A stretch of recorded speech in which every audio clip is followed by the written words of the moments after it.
Hola. Yo quería preguntarle por una parte, en esa intervención que tiene usted sobre Venezuela, me gustaría saber un poco cuáles han sido las reacciones de otros países si han sido tan sensibles como lo es, por ejemplo, España en este tema. Sí, la alta comisionada ha dicho que hizo una declaración muy similar en el Parlamento y yo no he visto ninguna discrepancia ni ninguna reserva mental en una delegación para lo que es el núcleo central de la petición, que es un diálogo entre las partes para solucionar la crisis política que permitiría a su vez solucionar la crisis económica. Todos estamos en el diálogo político y en eso no nos diferimos de la declaración del secretario de Estado americano, de Ban Ki-moon, etcétera. Otra cosa, me quería preguntar por esas relaciones que mantienen el Gobierno y la Comisión Europea. Quería saber, por una parte, el presidente del Gobierno mostró su intención de ¿A qué tipo de pistola se refiere usted? bueno, sobre todo a las de Madrid hacia Bruselas. No sé si ha sido el caso en sentido Ah, contrario. El presidente del gobierno mostró su intención de quizá bajar los impuestos en el futuro, pero por otra parte en la carta, de la cual hemos tenido conocimiento a través del país hoy, hemos visto como también tiene intención de tomar más medidas para reducir el déficit. Yo no sé si usted cree que estas dos opciones, dos vías de futuro, son compatibles o en cuál de las dos usted se situaría.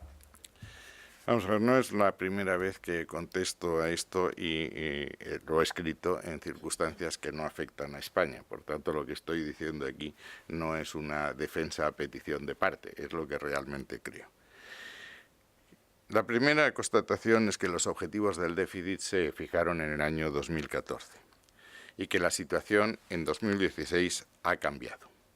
Han cambiado las cifras de crecimiento y han cambiado las cifras de inflación que no coinciden con las que se habían barajado en el año 2014.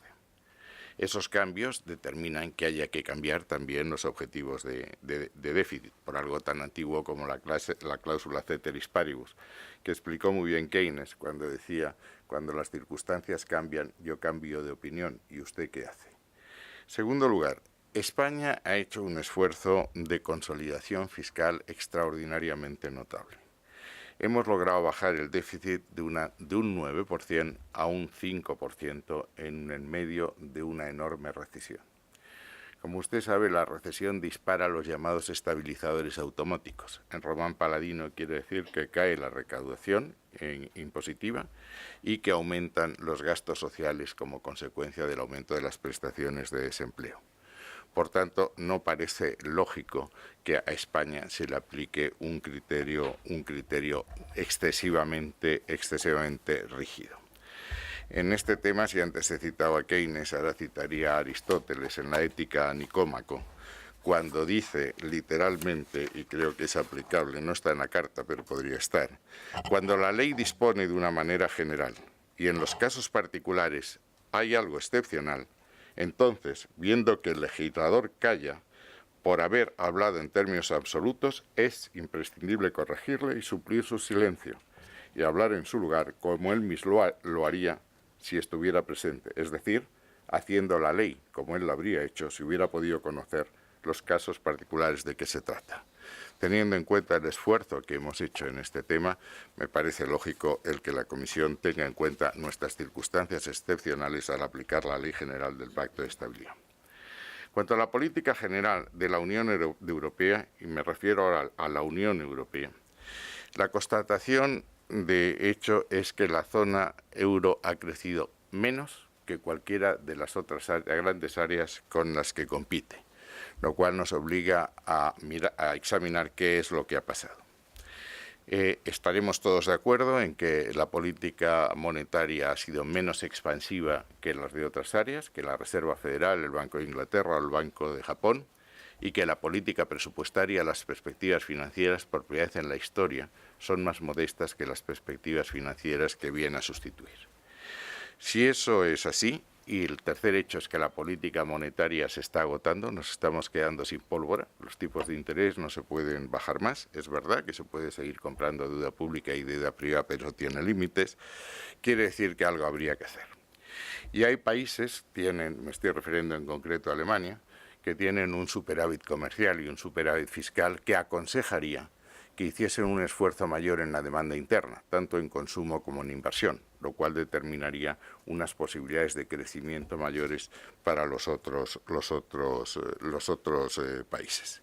Y la segunda conclusión es, como he dicho antes, que los objetivos de déficit que se fijaron en 2014 deben flexibilizarse para tener en cuenta las circunstancias sobrevenidas. En conclusión, es perfectamente posible combinar la reducción del déficit con el objetivo de crecer y crear más empleo, con el objetivo de atender a las personas que más han sufrido durante la crisis y a la necesidad de cambiar un modelo sostenible que incluya, que armonice tres principios: la eficiencia y la libertad económica, la inclusión social y el respeto al medio ambiente.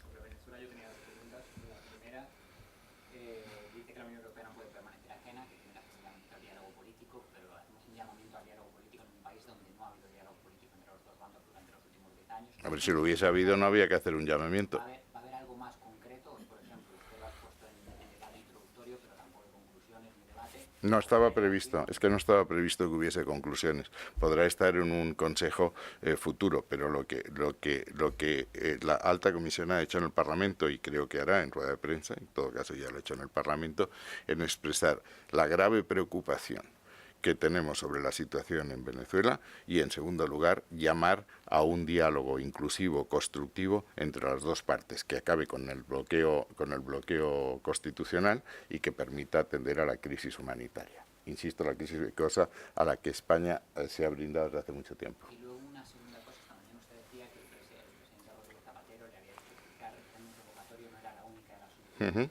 Me gustaría saber si hay alguna solución posible con el mantenimiento del Parlamento. Mire, eso me va a permitir que no le responda. El señor Rodríguez Zapatero me expuso el abanico de soluciones que se están barajando, pero si yo las expusiese aquí probablemente dificultaría el diálogo entre las partes, y créame que el único objetivo que tiene España en Venezuela, con el que nos unen muchísimos lazos, es que las cosas vayan bien. Es decir, el señor Zapatero sabe que cuenta con el apoyo del gobierno español para fomentar ese diálogo que permita una reconciliación nacional y una salida de la crisis.